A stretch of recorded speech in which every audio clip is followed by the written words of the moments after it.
ആധുനിക ലോകം ഇന്ന് കേവലം യുദ്ധക്കളങ്ങളിലെ മിസൈലുകളെ മാത്രമല്ല ഭയപ്പെടുന്നത്, മറിച്ച് വിവരസാങ്കേതിക വിദ്യയുടെ അതിപ്രസരം സൃഷ്ടിക്കുന്ന ഡിജിറ്റൽ ഭീതിയെ കൂടിയാണ്. ഇസ്രയേൽ ഇറാൻ സംഘർഷം കൊടുമ്പിരി കൊണ്ടിരിക്കെ ലോകം മുഴുവൻ ഉറ്റുനോക്കുന്ന ഒരു ചോദ്യം ഇതാണ്: ബെഞ്ചമിൻ നെതന്യാഹു എവിടെ? ഇറാന്റെ മിസൈൽ ആക്രമണത്തിൽ അദ്ദേഹം കൊല്ലപ്പെട്ടുവെന്നും രാജ്യം തകരാതിരിക്കാൻ ഇസ്രയേൽ അത് മറച്ചു വെക്കുകയാണെന്നുമുള്ള അഭ്യൂഹങ്ങൾക്കിടയിൽ പുറത്തുവരുന്ന ദൃശ്യങ്ങൾ വലിയൊരു രാഷ്ട്രീയ സാങ്കേതിക നാടകത്തിനാണ് തിരികൊളുത്തിയിരിക്കുന്നത്. ഇറാൻ തൊടുത്തുവിട്ട മിസൈലുകൾ ഇസ്രയേലിന്റെ സുരക്ഷാ കവചങ്ങൾ ഭേദിച്ചുവെന്ന വാർത്തകൾക്ക് പിന്നാലെയാണ് നെതന്യാഹുവിന്റെ തിരോധാനം ചർച്ചയായത്.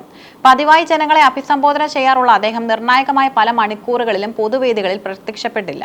ഇതോടെ സോഷ്യൽ മീഡിയയിൽ പലതരത്തിലുള്ള തിയറികൾ പ്രചരിച്ചു. അദ്ദേഹം ബംഗറിലാണെന്നും അതല്ല ഇറാന്റെ ആക്രമണത്തിൽ പരിക്കേറ്റുവെന്നും ചിലർ വാദിച്ചു.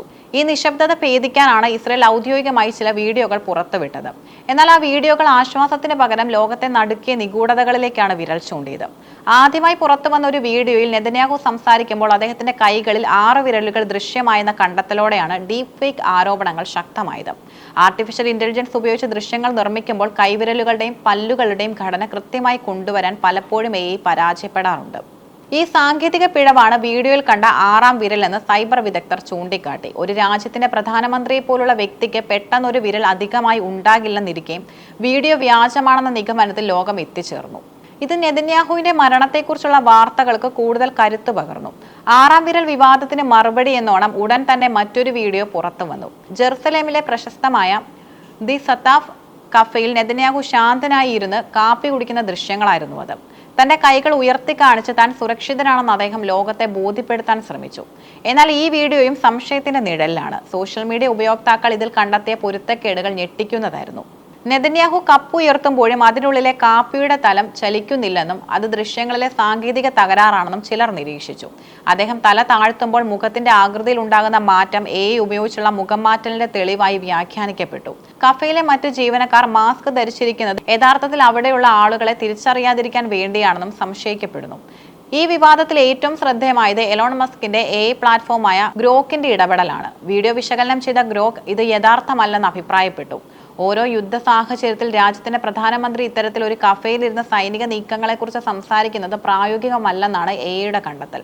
യുദ്ധം നയിക്കുന്ന ഒരു നേതാവിന്റെ സുരക്ഷാ മുൻകരുതലുകൾക്ക് വിരുദ്ധമാണ് ഈ ദൃശ്യങ്ങളെന്നും അവർ അടിവരയിട്ടു. ആരോപണങ്ങൾ കടുക്കുമ്പോഴും ഇസ്രയേൽ സർക്കാർ ഉറച്ചു നിൽക്കുന്നത് നെതന്യാഹു പൂർണ്ണ ആരോഗ്യവാനാണെന്ന നിലപാടിലാണ്.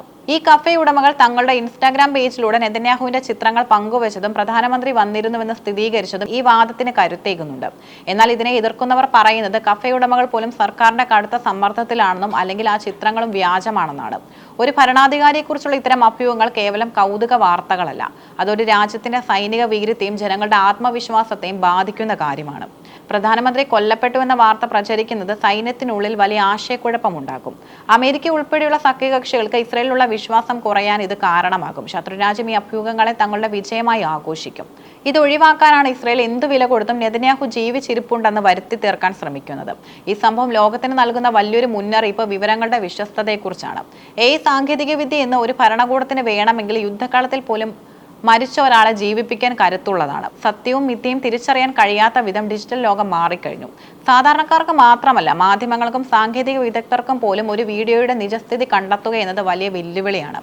ബെഞ്ചമിൻ നെതന്യാഹു ജീവിച്ചിരിപ്പുണ്ടോ അതോ ഇല്ലയോ എന്നതിലുപരി ആധുനിക സാങ്കേതിക വിദ്യകൾ രാഷ്ട്രീയത്തിൽ എങ്ങനെയൊക്കെ ദുരുപയോഗം ചെയ്യപ്പെടുന്നു എന്നതിന്റെ ഉദാഹരണമാണ് ഈ സംഭവം. ഒരു വീഡിയോയിലെ ചെറിയൊരു സാങ്കേതിക പിഴവ് ലോകം മുഴുവൻ പടരുന്ന ഒരു മഹാവിവാദമായി മാറുന്നതും നാം കണ്ടു. അധികാരത്തിലിരിക്കുന്നവർ എത്രത്തോളം സുതാര്യമായിരിക്കണം എന്നതിന്റെയും ജനങ്ങൾ എത്രത്തോളം ജാഗ്രത പാലിക്കണം എന്നതിന്റെയും ആവശ്യകതയാണ് ഈ നിഗൂഢതകൾ വിളിച്ചോതുന്നത്. നെതന്യാഹുവിന്റെ കാര്യത്തിൽ വ്യക്തമായ തെളിവുകൾ പുറത്തുവരുന്നത് വരെ ഈ ഡിജിറ്റൽ സംശയം ലോകത്തെ വിടാതെ പിന്തുടരും. ആർട്ടിഫിഷ്യൽ ഇന്റലിജൻസ് അതിവേഗം വളരുന്ന ഇന്നത്തെ കാലത്ത് യഥാർത്ഥ ദൃശ്യം ഏത് വ്യാജമേതെന്ന് തിരിച്ചറിയുക എന്നത് വലിയൊരു വെല്ലുവിളിയാണ്.